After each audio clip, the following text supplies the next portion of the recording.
Good afternoon, and thank you all for joining us for what will be a very exciting conversation with the photographer Thomas Struth.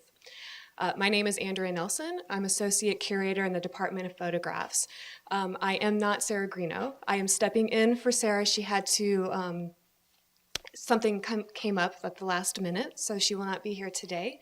But in any case, thank you, and thank you for joining us. This conversation is in support of an exhibition that is up right now in the East Building called Photography Reinvented. And it will be on view through March 5th of 2017.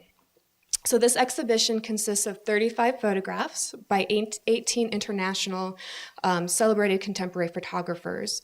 34 of these photographs are being promised to the National Gallery by Robert E. Meyerhoff and Rita Becker. 8 of those 35 photographs are by Thomas Struth. For more than 30 years, Struth has made compelling, provocative photographs that seek to reveal our time through the environments that we have constructed, the objects we venerate, and the ways we interact with one another. His internationally recognized, wide-ranging work, many examples of which you will see today, includes photographs of urban views and architecture, portraits, museums, landscapes, places of worship, and sites of technological development, all made around the world. Struth was trained at the Kunstakademie Düsseldorf, studying first with the painter Gerhard Richter before turning to photography in 1976, when he became one of Bernd and Hilla Becker's earliest students. In the late 1970s, Struth began to make a series of black and white photographs of empty urban environments that established his international reputation, which has continued to grow and expand in the years since.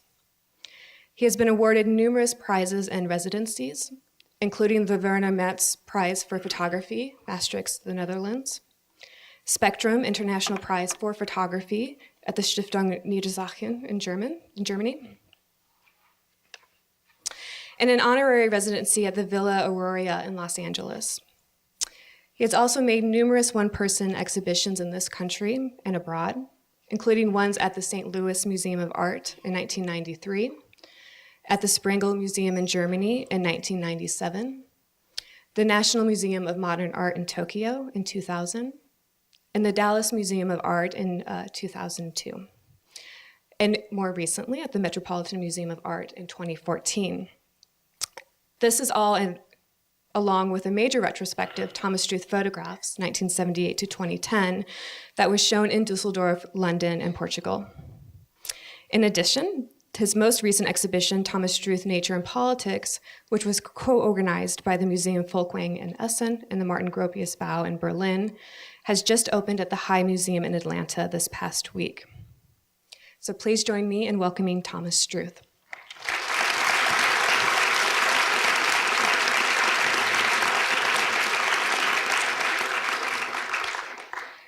So, you've heard me talk a little too much already. Just as an introduction, Thomas Struth was born in Geldern, Germany in 1954, the son of a potter and a bank director. And so I want to begin by asking him, how did you decide to become an artist and to go to art school? Good afternoon, first of all. I'm surprised that you're all here since the weather is so good outside. So thank you very much for coming. It's also a bit difficult to compress 40 years into 50 minutes, but I try to do a bit of it. I became, I think, in my understanding, an artist, most of the time, artists, writers, musicians, composers, or so, they come to what they do partly from their family history, partly from maybe feeling that they have a mode of expression that's more fitting to who they are, rather than talking or giving speeches. So, and then you end up, you're either playing an instrument and speak through the instrument, or you're making pictures you summarize what you're thinking about, what your problems are, what you see as something that needs to. You need some help for explanation, or interpreting the world. so for me, that was the letter. Yeah, so I was just somebody who grew up in post-war Germany and who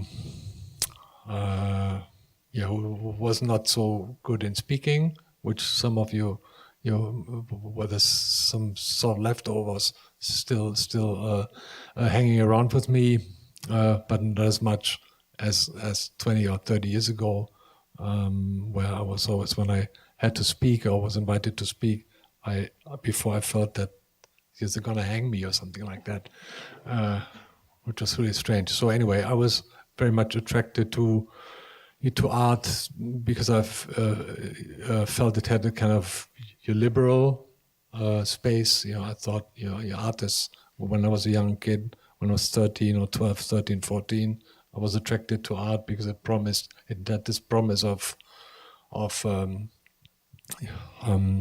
first of all, the artist can do whatever he or she wants. Like, you don't have to listen. You have to do what somebody else tells you. And when I was in high school, I don't know for what reason, but it was very clear to me from the beginning, I don't want to work later somewhere where somebody else tells me what to do. I want to do what I want to do. That was just something that came out of my family, or just what I felt. So art and music were my battlefields in a way. But it was not so much a decision of becoming an artist or so, even though I was lucky that the historical circumstances that were given to me were such that the art world was much smaller than it is today. So there were much fewer artists, fewer museums, fewer galleries, and it was a kind of easy to scan, or it was a very personal thing, and not so much like an international global system in a way. So that means what was accessible was somewhat easier to digest in a way, or to deal with. And I grew up in Düsseldorf and Cologne, and Cologne. We lived in Cologne between 65 and 73 when I went back to Düsseldorf to study. So Cologne had the Ludwig collection of contemporary art, and there was at the time was housed in the so-called Walter-Frischartz Museum. That was a museum that exhibited and had collected artwork dating back from, let's say, from between 1850 and 1500. So that museum, when I was visiting, had artwork from 1450 until pop art, American pop art, and Joseph Beuys and Gerd Richter and people like that. And on top of that, the museums at that time were empty. So the majority of times I went there were maybe 20 visitors, and I was number 19, something like that.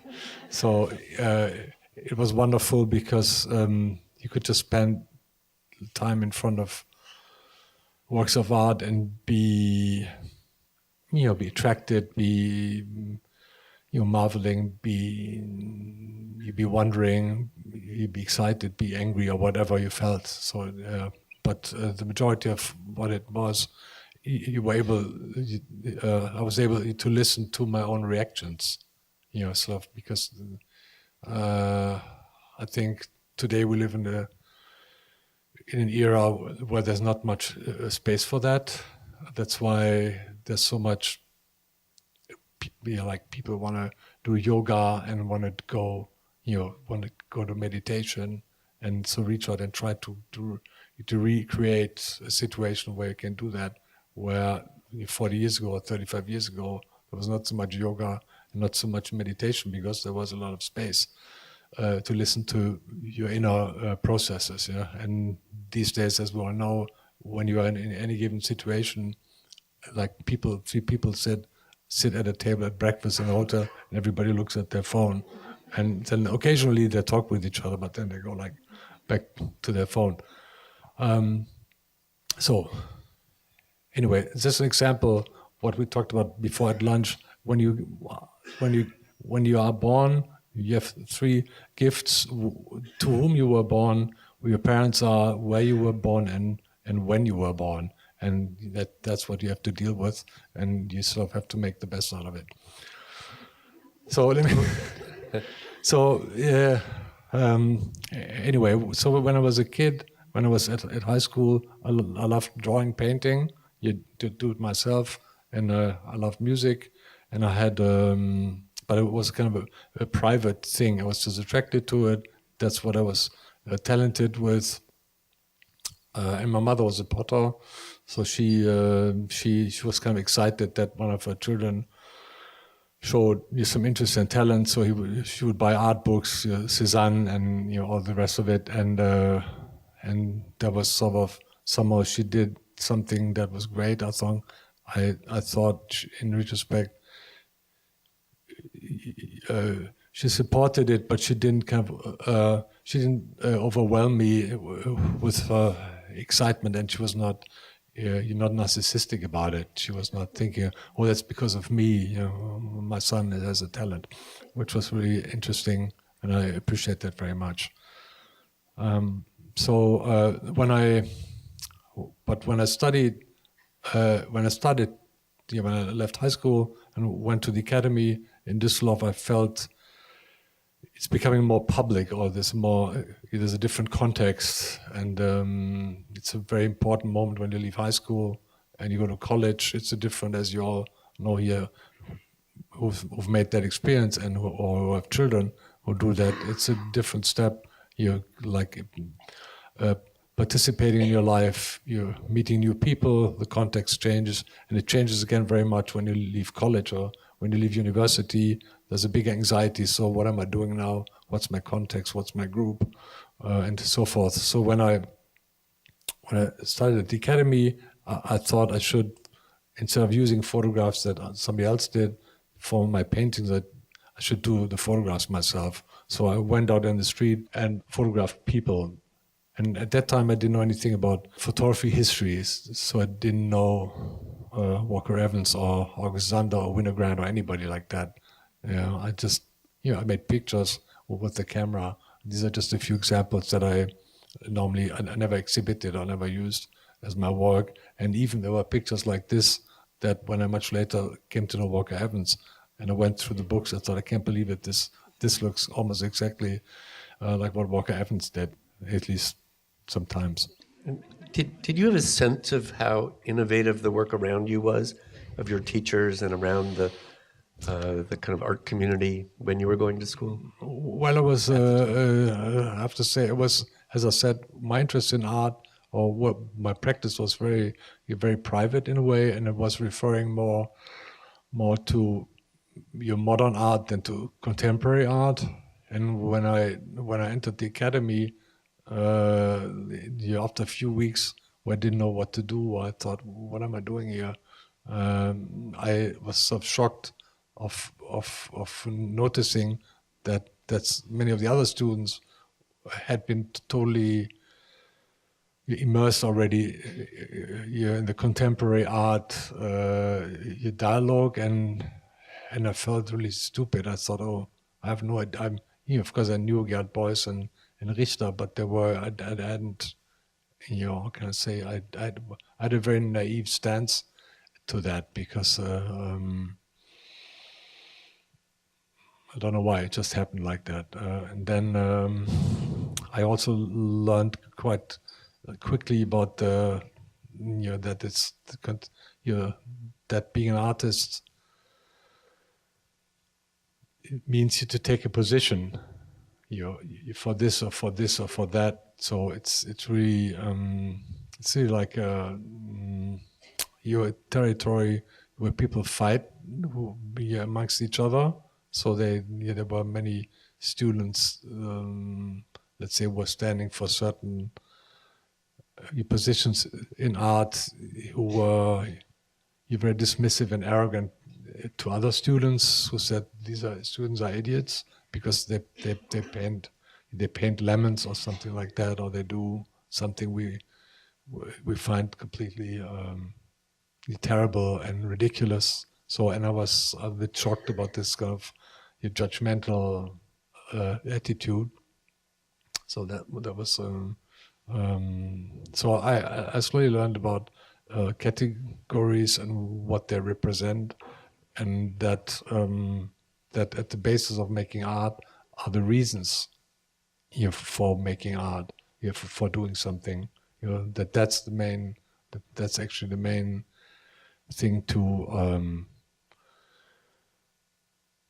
get to know, to read from the artworks, and also to clarify with yourself what are my reasons to make something. That's actually the main, the most important thing. For example, when people ask me now, what are you doing next? It's always like you make an exhibition in Atlanta and you work the past 9 years. There's very new work there on the wall.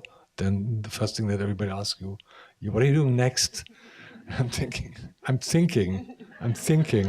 I'm so listening to myself. I don't know yet. I'm trying to find out what the new reason could be for me.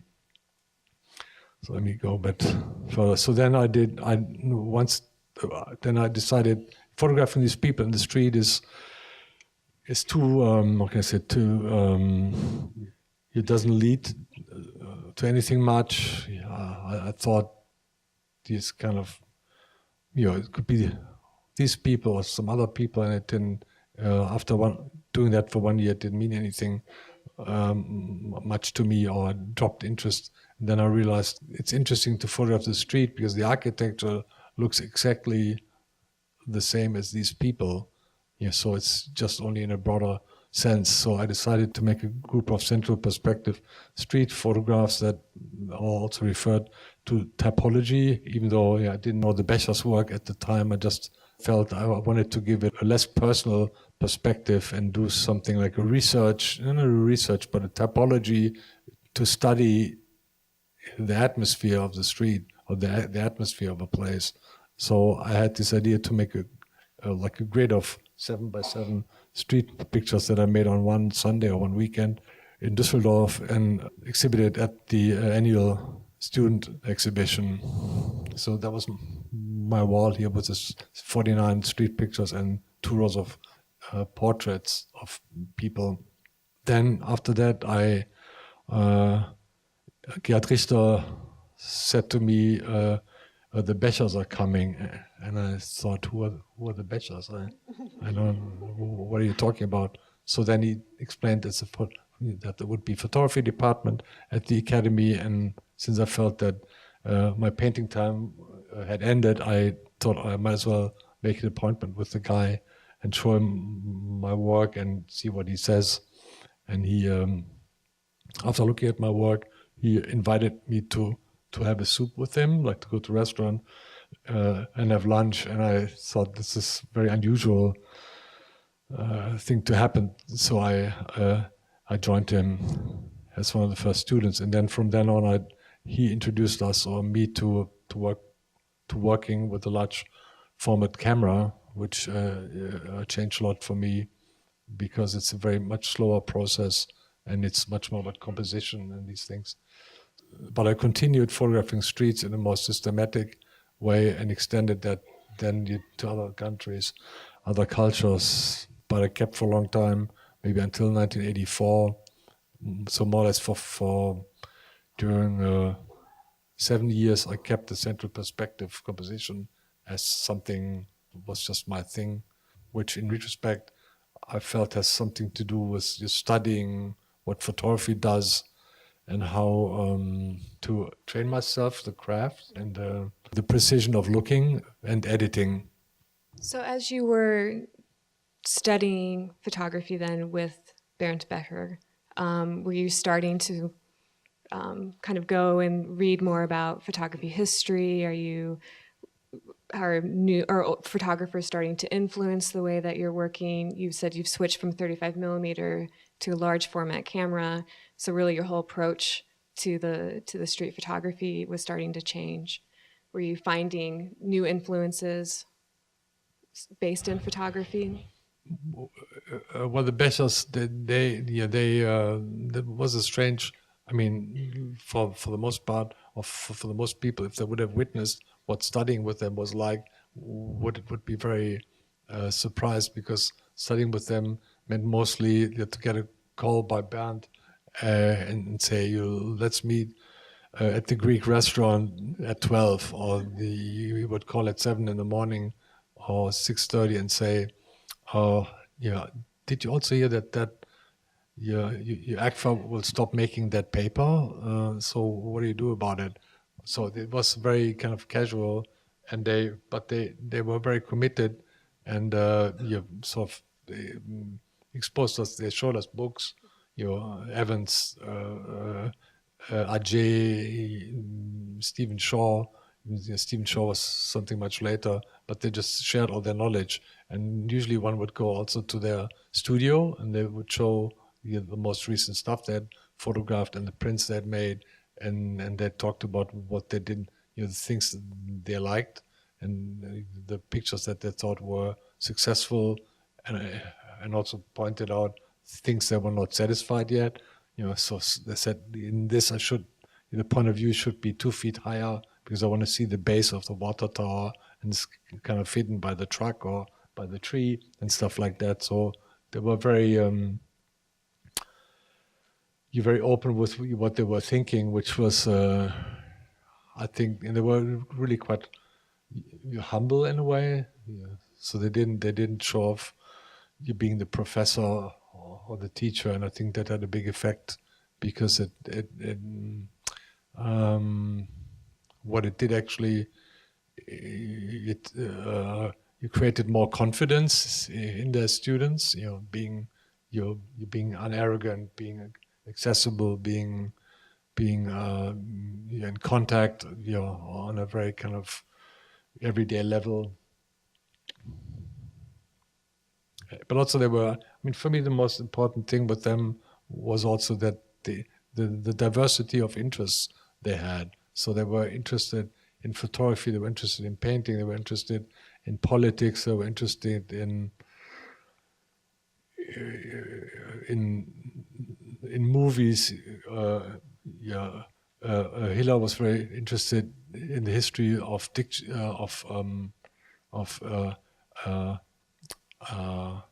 encyclopedias. So she would talk about what the specific word in an encyclopedia from 1880, what the description was versus 1950 and stuff like that. They were interested in music. So that is kind of your overall cultural interest in existence, and that was something very fascinating.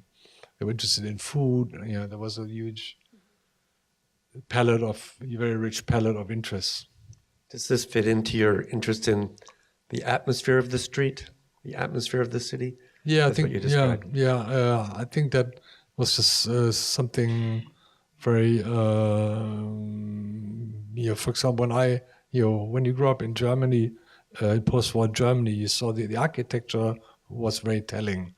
You had the stories that your parents didn't tell you what you knew from your family or from the people around you, but there was also just the architecture, what you saw, this kind of scattered and disrupted atmosphere. And when I first came to Paris or to London, I was really shocked because of the homogeneity of history that I saw there. So I just had a very sensitive eye to that, and that shaped much more the further I went. For example, this is in Tokyo in '86 when I came to Japan. For the first time, I had a cultural shock. I thought this is amazing, like the way the city looks like is such a temporary architecture, where you see that the fact that because of the earthquakes in Japan and the fact that Japan is a very mountainous territory.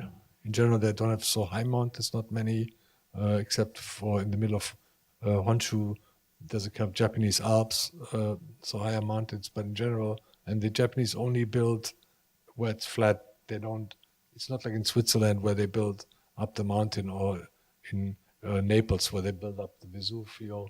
In Japan, it's only in the flatlands, which I think maybe also has to do with the earthquakes that happened there. So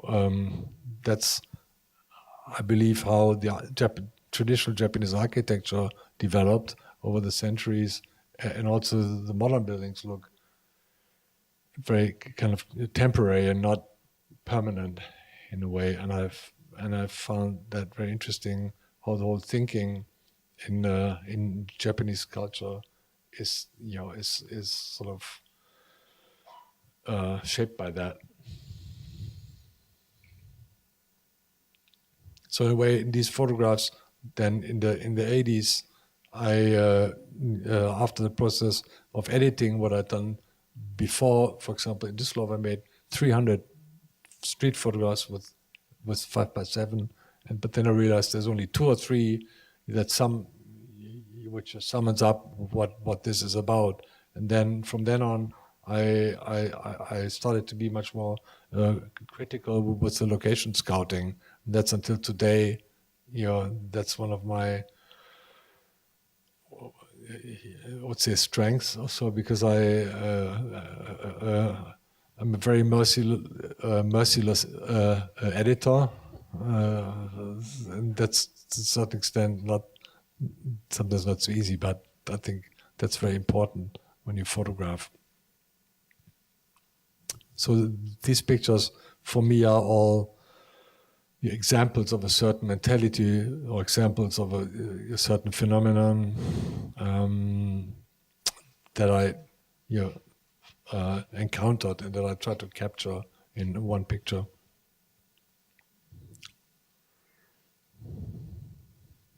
And then I think the last street photographs I made were in St. Petersburg 12 years ago, and before that in 2003 in Lima in Peru. And since then I'm not, somehow it has worn out, and I think what I wanted to say with this is being said, even though my wife sometimes says, let's go to Bulgaria and to Romania and you make a big road trip, you to those cities, but we've not done it so far. Then I started with photographing in museums and making portraits. So then in the 90s, I started to travel to China with a group of friends from Düsseldorf. We made several study trips, and I also photographed architecture, street scenes there, but I felt it doesn't work like that there. You cannot just make a European central perspective composition that felt like nonsense to me with the presence of 1.5 billion inhabitants. And I also knew now how to incorporate the human figure in the street, just waiting, that certain people would appear in certain positions within the street scene, as I did in the museum photographs. For example, here, that's a good example where a single person in the majority of the composition is visible as an individual. That meant I kept standing there and observing the scenery develop, like for an hour or so, and then expose a few times. So that whole body of work about China and streets in China has somehow more to do with the museum photographs than with the street pictures.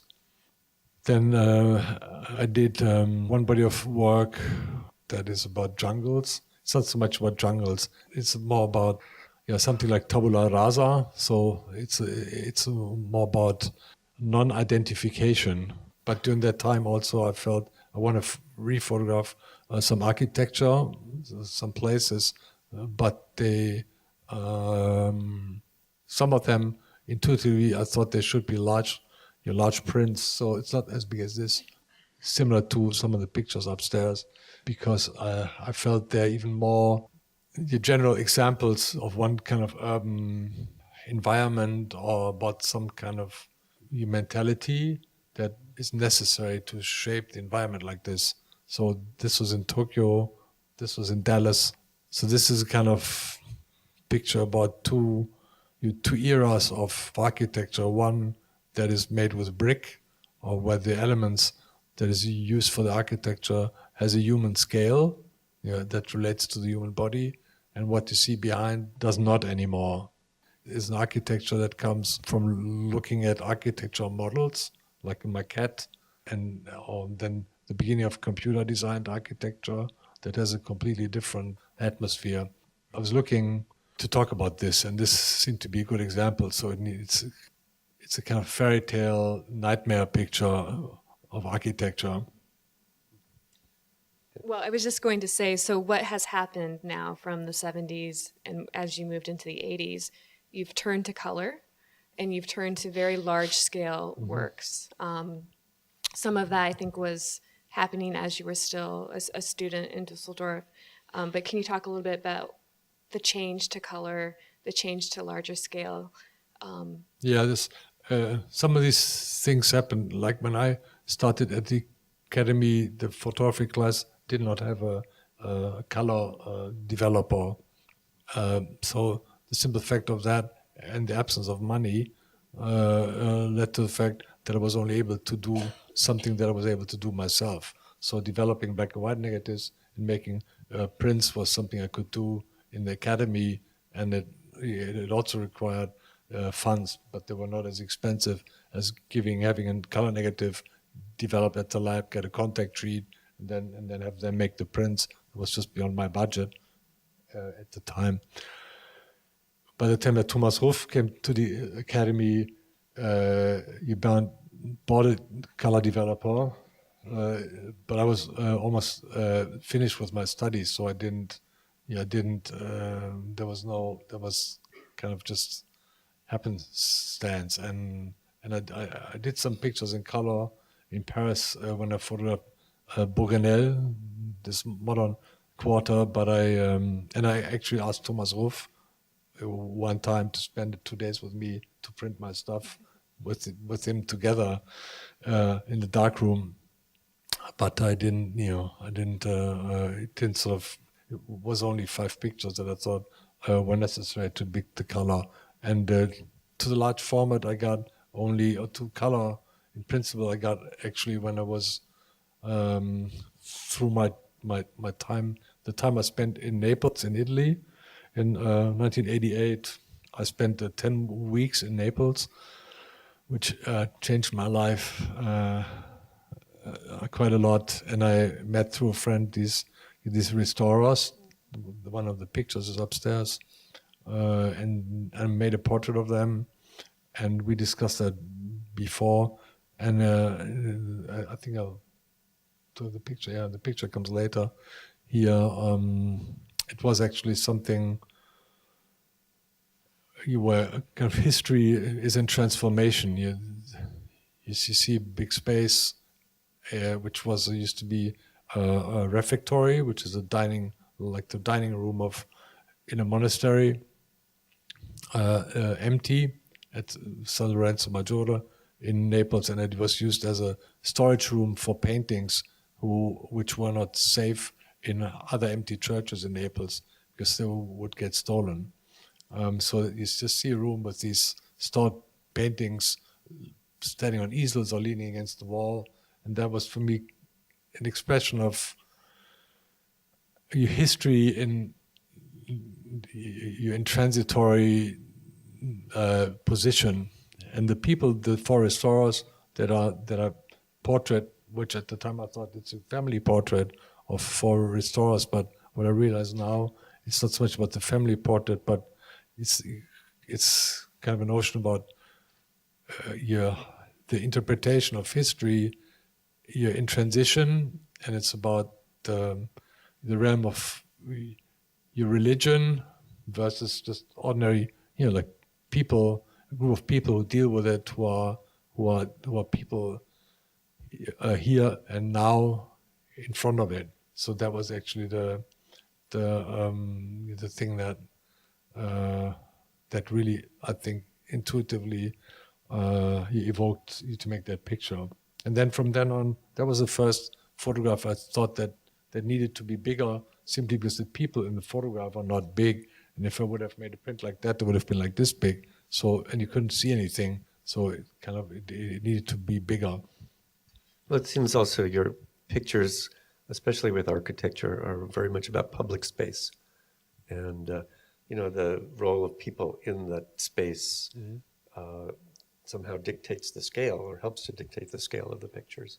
For me, these photographs here, this one from Tokyo, that one from Dallas, this one I made in Lima, they're about the human condition in a way, but depicted through the evidence of what they're doing and not so much through showing the people itself. Yeah, and I think with the technology pictures I've been making in the past 9 years, that's a similar thing.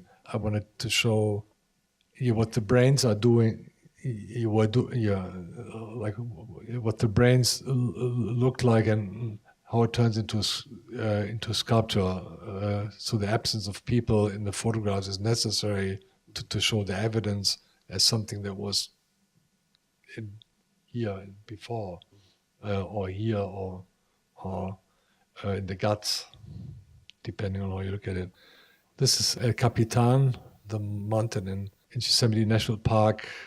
But for me, that's also like a museum photograph that's looking at nature as an exhibited object, so to speak. It also refers to the fact that this was photographed a lot in photography history, and you borrowed it and transferred it and transported it into like a modern condition where people, you drive up, they have very comfortable. I mean, they don't need donkeys anymore to get there, or horses that are packed up with a lot of luggage to get there. They just drive up in their Toyotas or Chryslers, and they get out, make a photograph, get in, and continue. That's sort of where we were at in 1998. Now we've advanced much more.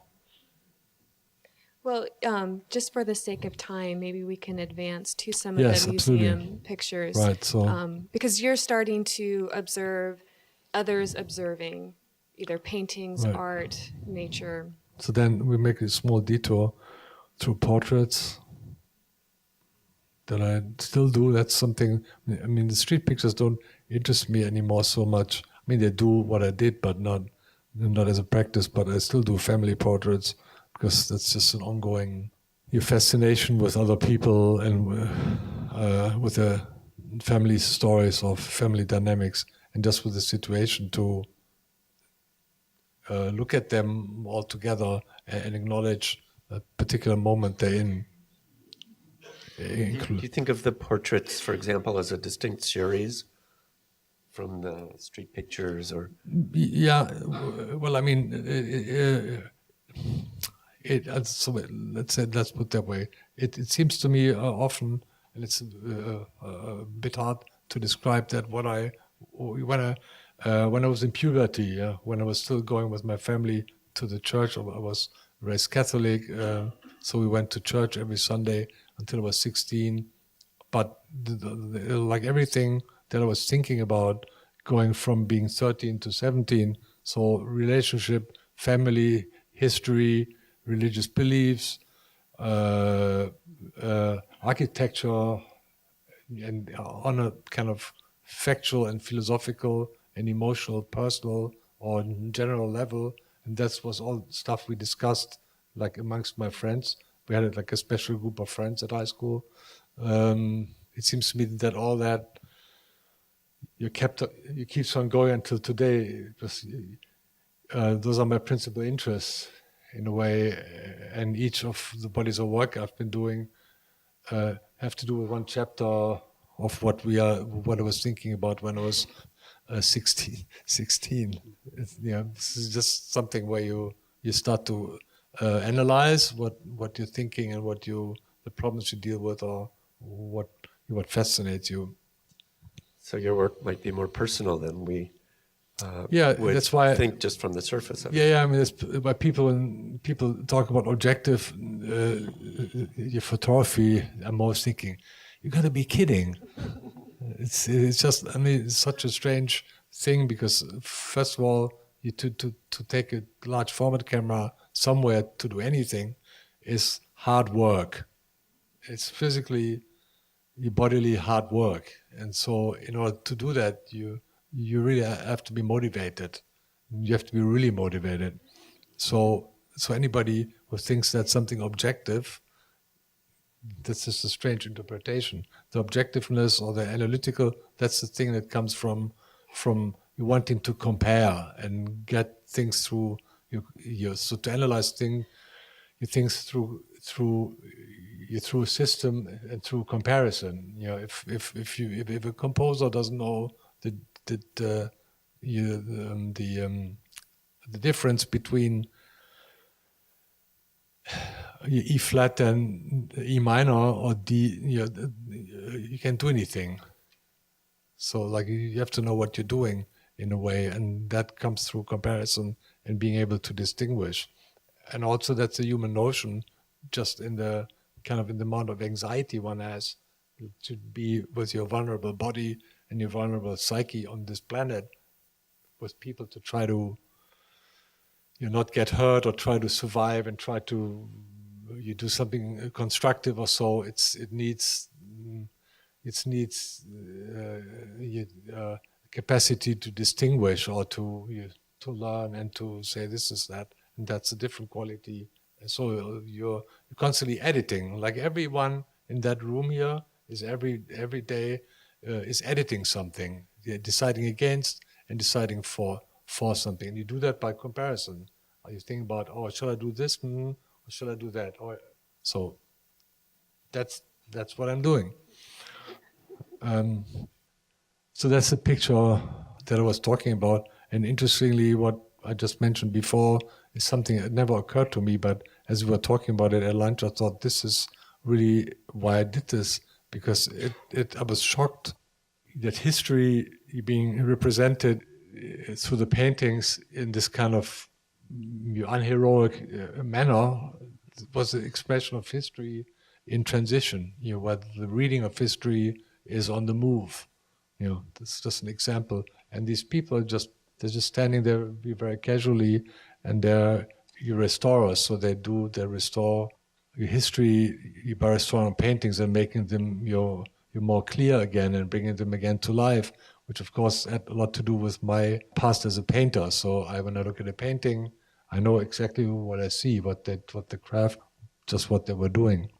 Then around the 90s, or around 88, 89, 90, what I started to witness in museums was that museums like the Louvre or the Museum of Modern Art, what happened there was more similar to what happens at Grand Central Station in New York during rush hour. So it was full of people. And somehow I started to think, you need a reminder of that art was made by people who were alive. You were in their time, and it was made by people who had your lives on the side of their paintings or their famous masterpieces that they did, and that you need to be reminded that they shouldn't have so much respect for works of art, but deal with them more spontaneously and deal with it more like with the question, what does it tell me, or does it tell me anything? And if not, just walk by a famous painting. If it doesn't give you anything at that moment, it's not so important. So in a way, there was like a campaign.